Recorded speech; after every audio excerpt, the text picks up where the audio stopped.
जय हिंद दोस्तों। इस वीडियो में आज हम पृथ्वी की आंतरिक संरचना के बारे में जानेंगे। पृथ्वी की आंतरिक संरचना को घनत्व के आधार पर, रासायनिक संगठन के आधार पर, दाब के आधार पर कई प्रकार से बांटा गया है, जिसमें से कुछ प्रश्न आते हैं एग्ज़ाम में।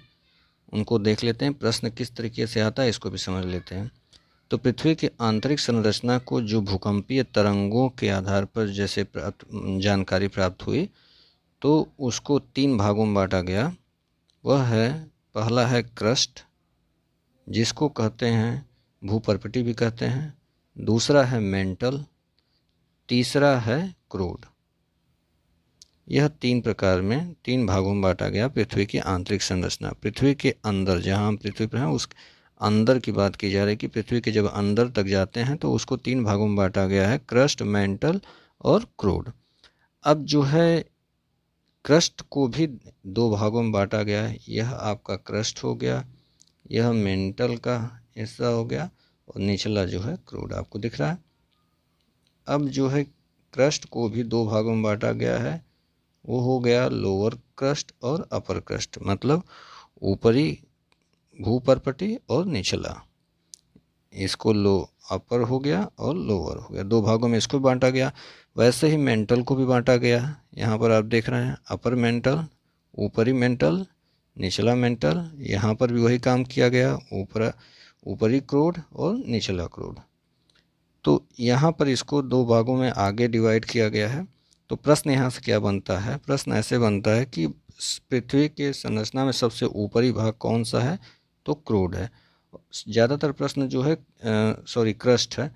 ज़्यादातर जो प्रश्न आपको क्रूड से आता है। पृथ्वी की सबसे आंतरिक भाग को क्या कहते हैं? तो सबसे आंतरिक भाग को जो है क्रूड कहते हैं। यहाँ से प्रश्न आया हुआ है, सबसे आंतरिक भाग को क्रूड कहते हैं। अब यहाँ देखेंगे जो मेंटल को 2 भागों में बांटा गया, अपर मेंटल और लोअर मेंटल। क्रूड को इसी तरीके से बांटा गया है। तो यहाँ से प्रश्न एक बनता है कि इनर क्रूड, जो आंतरिक क्रूड है, वह कैसा है? तो वह सॉलिड है। आंतरिक क्रूड जो है सॉलिड है, मतलब ठोस है। और बाह्य क्रूड जो है वह जो है लिक्विड है। तो क्रूड का जो हिस्सा है, जो आंतरिक अंदर का हिस्सा है, उसमें से आपको ध्यान देना होगा कि सबसे अंदर वाला भाग, ये वाला भाग यहाँ दिखाया गया फिगर में, यह भाग जो है ठोस है, लेकिन उसके बाहर का भाग जो है लिक्विड स्टेज में है। तो उसके बाहर का जो भाग है वह, यह देखिए पीला वाला भाग यहाँ दिख रहा है ना, यह लिक्विड स्टेज में है। यह भाग जो है लिक्विड में है और आंतरिक भाग ठोस में है। तो आपको यहाँ से प्रश्न एक ये बन जाता है। अगला प्रश्न ये होता है, जो आपके सामने फिगर में दिख रहा है कि क्रस्ट जो है बटा हुआ है कई, क्रस्ट के बीच में यह रेखा जो हमने खींची है, यह बताती असंबद्धता। असंबद्धता का मतलब, जब इनका जो है यह घनत्व में बदलाव होता है, जब नीचे की ओर जाता है घनत्व में बदलाव होता है, तो उनके बीच में कुछ असंबद्धता होती है, जिसको डिसकंटिन्यूटी कहते हैं। कुछ चेंजेज होता है, कुछ अलग यहाँ पर इसमें दोनों का गुण होता है, ऊपर वाले का भी, नीचे वाले का भी। तो इसी को असंबद्धता कहते हैं। तो इसी से प्रश्न आता है कि जैसे क्रस्ट और मेंटल के बीच की असंबद्धता को क्या कहते हैं, या मेंटल और क्रूड के बीच की असंबद्धता को क्या कहते हैं, यह नाम आपको पूछा जाता है। तो इसको भी हम बताते हैं। तो इसके बीच के दो प्रश्न आपको यहाँ से बनते हैं। एक प्रश्न यह बनता है, अब देखिए यहाँ पर जो अपर मेंटल और लोअर मेंटल है, या अपर क्रस्ट है और लोअर क्रस्ट है, इनके बीच में भी, इनके आपस में बीच में भी एक बाउंड्री है, असंबद्धता है। इनके बीच में भी एक असंबद्धता है यहाँ पर, इसका भी नाम पूछा जाता है। यहाँ भी एक है, तो इनका भी नाम पूछा जाता है। तो टोटल असंबद्धता जो है वो कितनी हो गई? 5। 2 मेन हो गई, जो कि क्रस्ट, मेंटल और क्रूड को बांटती है, यह हो गया। उसके बाद इनके ऊपरी और निचले भाग को, तीनों के जो है ऊपरी और निचले भाग को बांटती है। तो आपको यहाँ से 5 असंबद्धता मिलेगी। असंबद्धता से क्वेश्चन यही बनता है। अब आगे चलते हैं, देखते हैं कौन कौन सी है। देखिए अब यहाँ से देखिए आपको ज़्यादा क्लियर हो जाएगा, याद करने में आसानी भी होगी। क्रस्ट आप देख रहे हैं, क्रस्ट का हिस्सा यहाँ से लेके यहाँ तक है, देखिए क्रस्ट। उसके बाद मेंटल का हिस्सा यहाँ से लेके यहाँ तक, और यह हो गया आपका क्रोड का हिस्सा। ठीक, मेंटल हो गया, क्रोड हो गया। अब देखिए प्रश्न जो होता, यह जो मेन बाउंड्री है जिसने क्रस्ट और मेंटल को बांटा, यह जो मेन बाउंड्री है जिसने मेंटल और क्रोड को बांटा, यह प्रश्न आता है तो यहाँ आप बताएंगे मोह असंबद्धता, जो डिसकंटिन्यूटी है, मोह डिसकंटिन्यूटी है।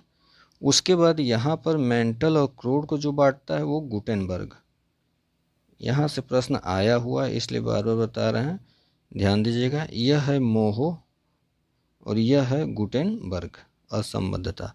यहाँ ध्यान दीजिएगा, यह मेन है जो कि पहला क्रस्ट और मेंटल को बांटता है, वह मोह हो गया, और गुटेनबर्ग। इसको आप दो को याद रखिएगा। यह जो तीन पार्ट है क्रस्ट, मेंटल और क्रोड, इनको बांटने का काम करता है। अब आगे चलते हैं, जो आगे, अब क्रस्ट को भी दो भागों में बांटा जाता है। किसके द्वारा? यह क्रस्ट जो है दो भागों में बंटता है, वह बांटता है कोनराड। ठीक है, कोनराड असंबद्धता, जिसको कहते हैं कोनराड डिसकंटिन्यूटी, यह जो है इसको बांटता है दो भागों में। उसके नीचे जाएंगे, अब देखिए मेंटल को भी दो भागों में बांटा जाता है। मेंटल को जो दो भागों में बांटता है वो है रेपिटी डिसकंटिन्यूटी, रेपिटी।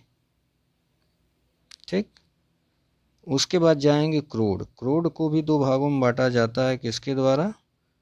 लेहमैन, लेहमन असंबद्धता, यह है लेहमन। तो यहाँ से प्रश्न आता है, ध्यान दीजिएगा, टोटल 5 हो गया।